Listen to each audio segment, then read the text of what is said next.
Hey everyone, welcome to my review of Nomadland.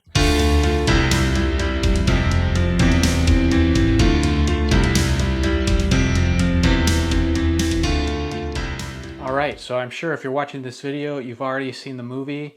I have a lot of feelings about it, and it's a very emotional, impactful movie, and so let's get right to it. First of all, going into the movie, I didn't really know anything about it except that it was about, nomads, this kind of class of people that have lost their homes and are wandering America. And I knew that it was directed by Chloe Zhao and starring, obviously, Frances McDormand. And I was highly anticipating it, not just because of all the rave reviews it was getting, all the awards nominations, but also because I've seen Chloe Zhao's previous movie, which was The Writer. I thought it was fantastic, one of the best movies of that year, probably 2018. But I really enjoyed that movie and really dug how she just allowed these characters to be in their space and for us to get a glimpse of their world.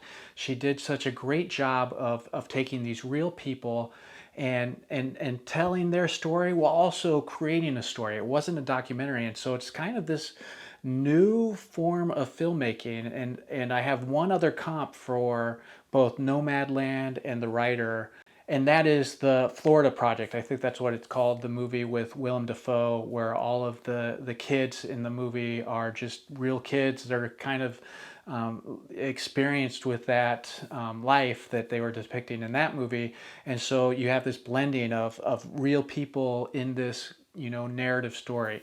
So yeah, I had very high expectations based on knowing Chloe Zhao's not only one other movie, but I really had high expectations, and those expectations were not only met but exceeded. I thought this movie was amazing, and there's a tenderness to it that is built entirely around these characters. This is, in fact, one of the most human-centric movies I've ever seen.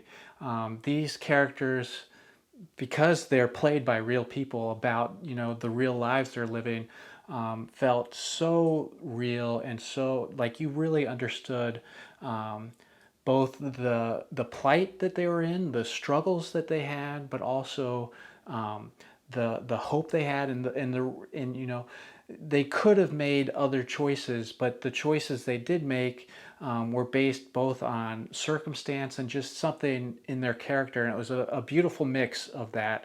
And then the to see them interact so seamlessly with some of the best actors we have today, it just blended together so well.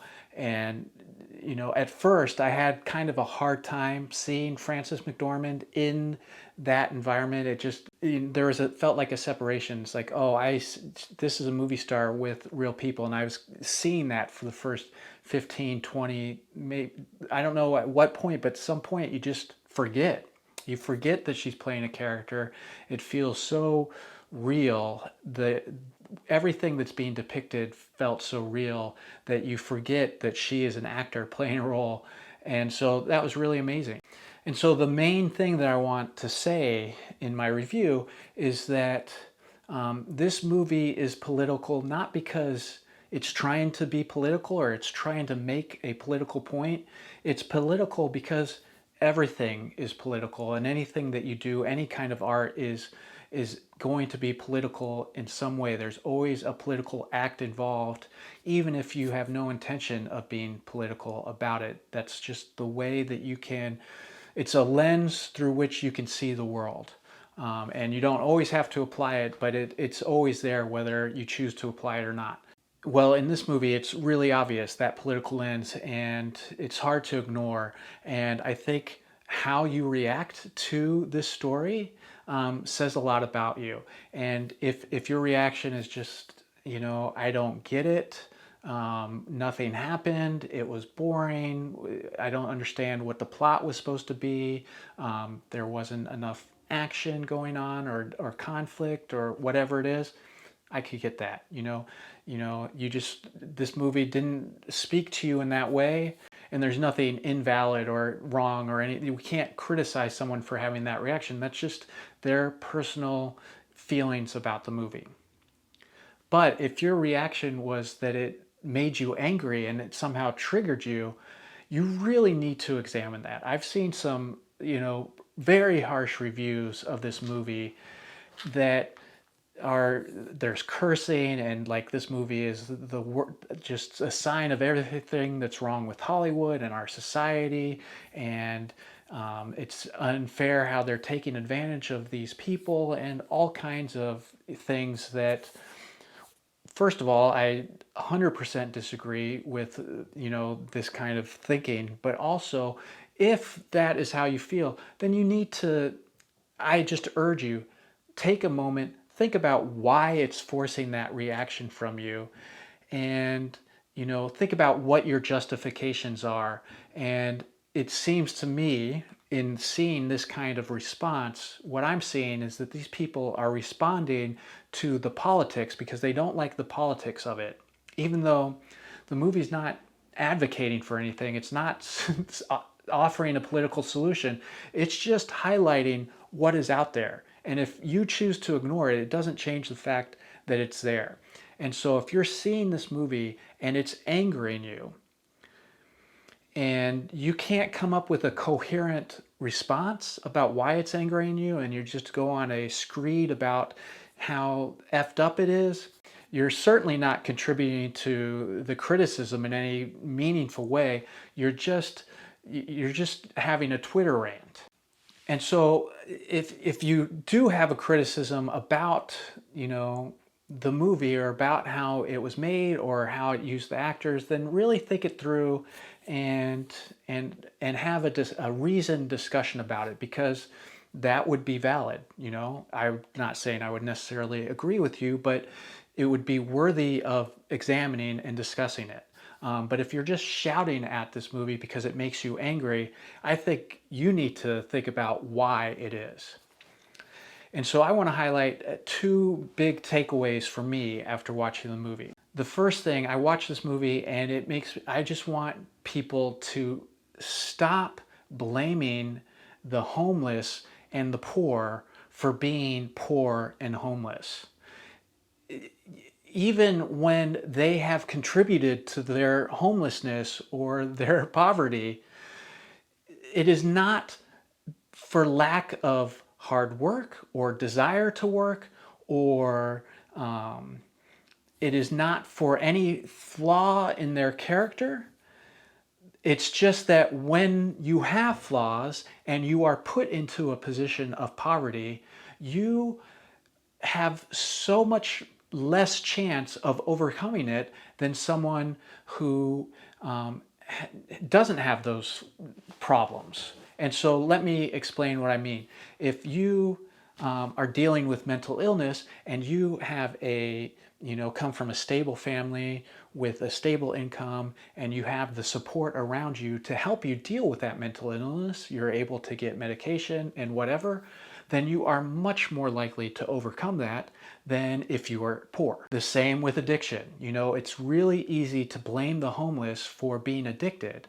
But when you're poor and you become addicted, and you're probably maybe more likely to become addicted when you are poor, but I don't know if that's true, but whether or not that is true, if you are in a stable environment with, parents that are willing to help you, or friends that are able to help you, or access to mental health and access to addiction counseling, or any of the things that you need to overcome addiction, then you are much more likely to be able to do it than if you are impoverished. And so I have heard too many people in my life, people I have interacted with, not online or in a book or in the newspaper, people that I know or have encountered, who say things like, all of the homeless are, homeless because of their addiction. They're just drug addicts and it's their fault, and we need to get them off the streets, put them in jail, etc., etc. I've seen that too many times. It infuriates me. It is not only absolutely not the case, first of all, I'm going to throw out a stat. I don't know the exact number, but I was shocked when I heard it. It is something like 25% of the homeless in our country are under 18. They are, many of them, young children, families that have lost their homes and have been forced to live in their cars or whatever. That's not their fault, right? And that's a huge percentage. Not all of the homeless are addicted, and the ones that aren't homeless because they're addicted. And so it just is, like I said, it's so infuriating. And this is what I urge everyone that is watching this to just consider. There is no easy solution to problems like this. And if your solution is like get them off drugs or whatever it is, it's much more complicated than that. If it were that easy, it would have been done a long time ago.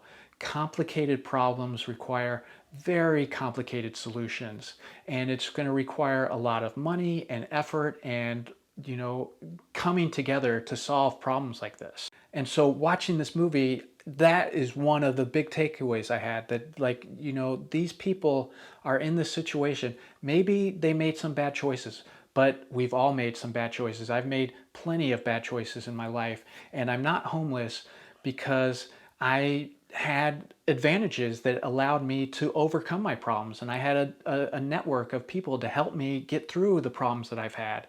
And I had an education, and I had this and that and the other. And when you don't have all of those things, it's so much harder.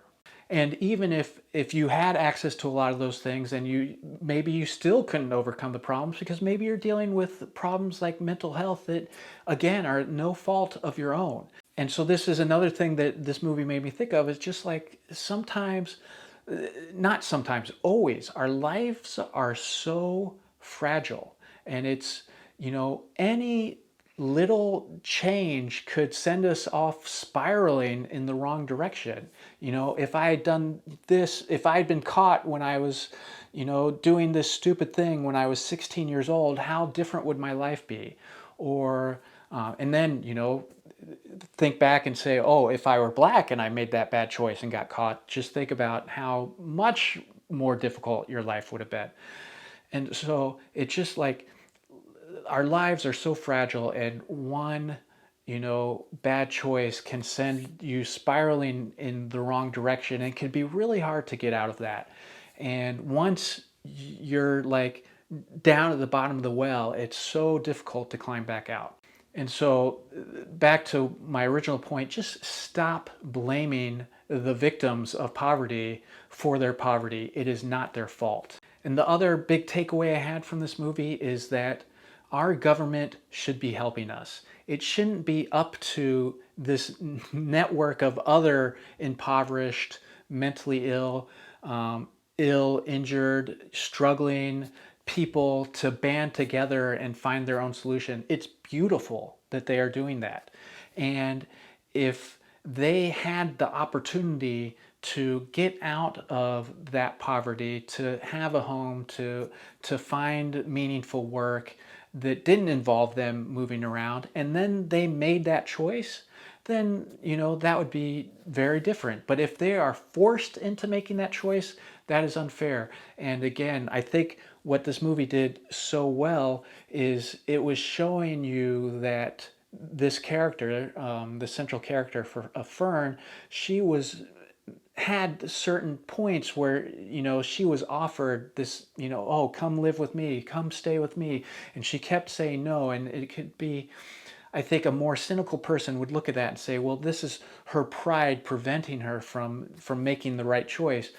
Well, for her, maybe she made the right choice, and none of her choices maybe were necessarily that good. That seems to be the big thing, is that none of her choices were good choices. And so she made the best difficult choice for her, or what she thought was the best choice for her. And so my point is, you see this and you see what our economy is doing to so many people in our country and around the world.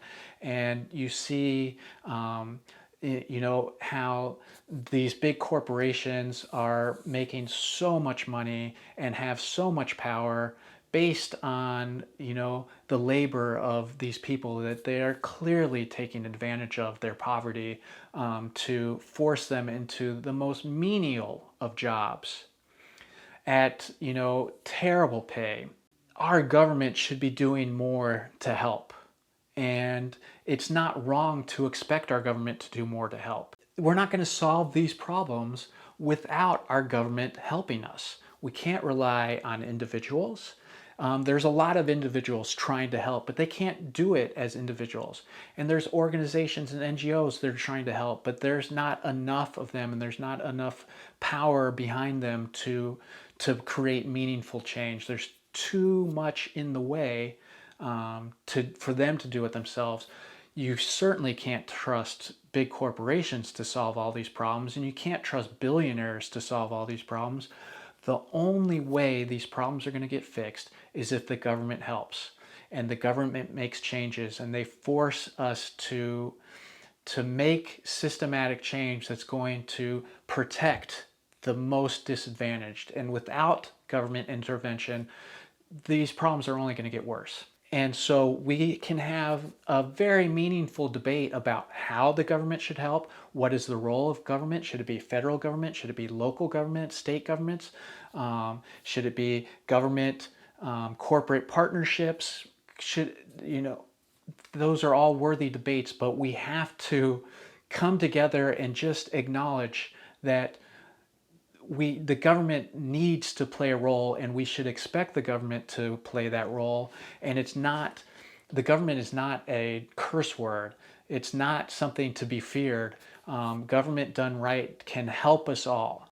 And if you are against that, if you are against helping the poor, if you think like it's all about survival of the fittest or the cream will rise to the top, well, that's ridiculous, first of all, because obviously, if you're all the way at the bottom, it's so much harder to get even halfway up or a third of the way up or whatever than if you're near the top already. And so it's completely unfair. And if you feel that way, then you have no compassion for humanity. And that's like, you watch this movie, and if it's triggered you, and it's like said like, oh, this is their fault, why are we celebrating these people? Oh, it just I don't even know what to say about it. I hope that you can kind of glean what I'm trying to say from my my rant. I hope it's coherent. It's not my normal review. Normally in these reviews, I will look at the structure and the story and how, you know, the director has used different film techniques to support the story and reveal the characters and all. Well, this wasn't that type of movie, and so my review was not that type of review. I just want to say, I thought this was an amazing movie. It was beautiful. It is so powerful and so important. And I encourage you to get everyone in your life to see it. It is just something we need to face up to in America, that this is happening, and start trying to find solutions. So that is my review of Nomadland, as well as a rant about politics.